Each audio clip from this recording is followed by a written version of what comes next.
विद्यार्थियों, पूर्व व्याख्यान में हमने कृदंत प्रकरण शुरू करते हुए उसके पूर्व चरण कृत्य प्रक्रिया पर प्रकाश डाला था। आज हम पूर्व कृदंत से अपना अध्ययन प्रारंभ करते हैं। पूर्व कृदंत में प्रथम सूत्र है आपका णवुल त्रिचौ। धातु से परे णवुल और त्रिच प्रत्यय होते हैं। उदाहरण से पहले एक सूत्र और देख लीजिए। इसका सहायक सूत्र है युवो रनाकौ। यू और वु के स्थान पर क्रमशः अन और अक आदेश होते हैं। अब देखिए आप उदाहरण इसका। कारकः क्री धातु णवुल प्रत्यय, सामने आपने सूत्र दे दिया। णवुल त्रिचौ सूत्र से क्री धातु से परे णवुल प्रत्यय होता है। णवुल में से वु शेष बचाइए, अनुबंध लोप, और वैसे अगर सूत्र लिखना चाहें तो आप समय अगर है आपके पास और स्थान भी तो चुटु सूत्र से प्रत्यय के आदि में स्थित णकार की संज्ञा होगी, हलंत्यम से अंतिम लकार की संज्ञा होगी और तस्य लोप से दोनों का लोप हो जाएगा। वु के स्थान पर अक आदेश करने से पहले आप क्री धातु के रिकार के स्थान पर वृद्धि कर दीजिए। वृद्धि क्या होती है आपको पता है। री के स्थान पर वृद्धि आर, गुण होता है अर, वृद्धि होती है आर। आर के आपने सामने सूत्र दे दिए। कल हमने पढ़ा था अचोण निधि सूत्र से नित प्रत्यय णवुल परे होने के कारण क्री धातु के रिकार के स्थान पर वृद्धि आर आदेश होगा। क्लियर है। अब अगली पंक्ति में वु के स्थान पर अक आदेश करिए। युवो रनाकौ सूत्र से वु के स्थान पर क्रमशः अक आदेश होगा। अब सबको मिलाइए। क हलंत में आ मिल गया, का र में अ मिल गया अक प्रत्यय का, और क है ही आपका। इसके सामने कुछ नहीं लिखना क्योंकि आपने केवल मिलाया है, कोई नया काम नहीं किया। अगली पंक्ति में विसर्ग और कर दीजिए कारकः, और उसके सामने दे दीजिए पुल्लिंग प्रथमा एकवचन। क्लियर है। अगला सूत्र है आपका कर्ता। क्री धातु और त्रिच प्रत्यय, सामने वापस वही सूत्र दीजिए। णवुल त्रिचौ सूत्र से क्री धातु से परे त्रिच प्रत्यय प्राप्त हुआ। त्रिच में से त्रि बचा खाली, सामने अनुबंध लोप या फिर हलंत्यम सूत्र से अंतिम चकार की संज्ञा और तस्य लोप से उसका लोप हो जाएगा। अब अगली पंक्ति में क्री के रिकार के स्थान पर वृद्धि तो आप कर नहीं सकते क्योंकि नित प्रत्यय नहीं है यहाँ पर, न यित प्रत्यय है, तो आपने गुण किया।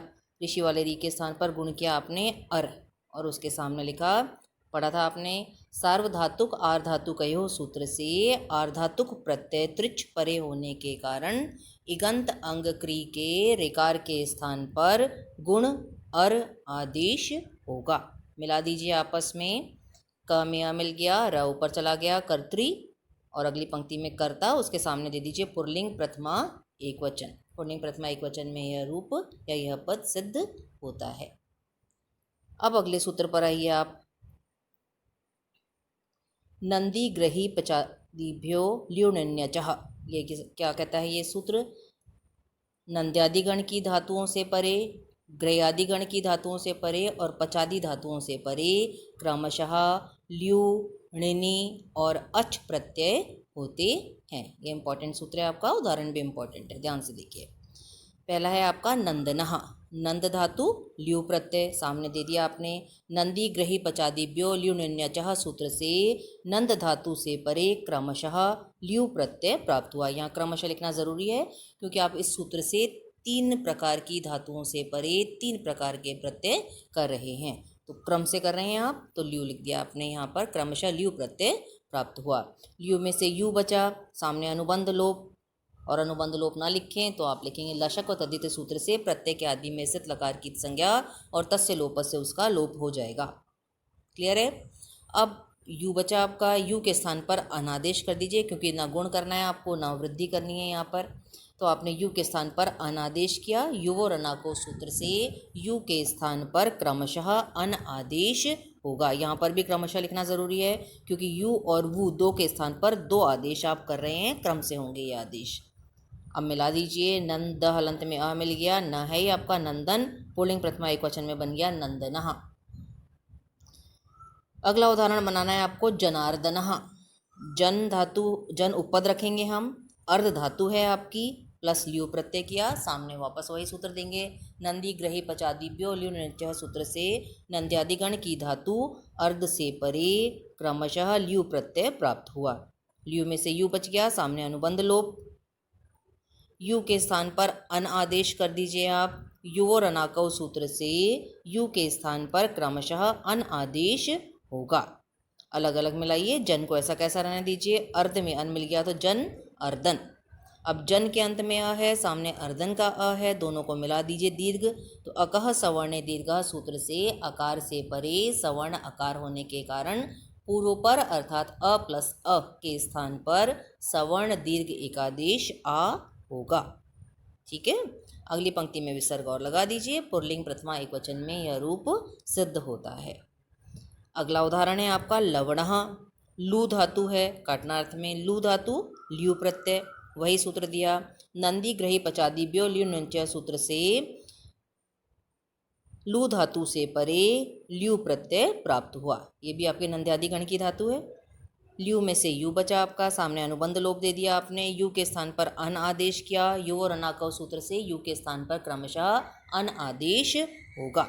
लू में ऊ के स्थान पर गुण ओ कर दीजिए। सार्वधातुक आर्धातुक कहो सूत्र से आर्धातुक प्रत्यय परे होने के कारण, आर्धातुक प्रत्यय यू ब्रैकेट में परे होने के कारण इगंत अंग लू के ऊकार के स्थान पर गुण ऊकार आदेश होगा। क्लियर है। अब ओ के स्थान पर अव करिए, जो हमने कृत्य प्रक्रिया में भी किया था और पहले भी हम प्रीवियस में भी करते आ रहे हैं। ओ के स्थान पर अव आदेश किया तो ल हलंत रह गया। ओ के स्थान पर अव किया आपने, हलंत है ये, प्लस अन पूरा है आपका। एचो अयवायावह सूत्र से आप क्या कहेंगे, अकार अर्थात स्वर या अच परे होने के कारण ओकार के स्थान पर क्रमशः अव आदेश होगा। मिला दीजिए। ल में आ मिल गया, व में आ मिल गया, न लवन, इसके सामने कुछ नहीं लिखना। अगली पंक्ति में न के स्थान पर न कर दीजिए। अट कुपवांग नुम व्यवयपी फर्स्ट से पढ़ते आ रहे हैं हम। सूत्र से नकार के स्थान पर क्रमशः नकार के स्थान पर नकार आदेश होगा। अगली पंक्ति में विसर्ग और लगा दीजिए। पुल्लिंग प्रथमा एकवचन। इसी का अगला उदाहरण है आपका ग्राही। अब ये गृहयादि गण की धातु हो गई, ग्रह प्लस णिनि। नंदी ग्रही पचादिभ्यो ल्यू नेच सूत्र से गृहयादि गण की धातु ग्रह से परे क्रमशः णिनि प्रत्यय प्राप्त होगा। णिनि में से ई छोटा ना हलंत बचा आपका, अनुबंध लोप कर दिया आपने। और वैसे आप करना चाहें तो चुटु सूत्र से प्रत्यय के आदि में से तृणकार की संज्ञा, उपदेशे अजनुनासिक सूत्र से अंतिम इकार की संज्ञा और तस्य लोप से आपने दोनों का लोप कर दिया। क्लियर यहाँ तक।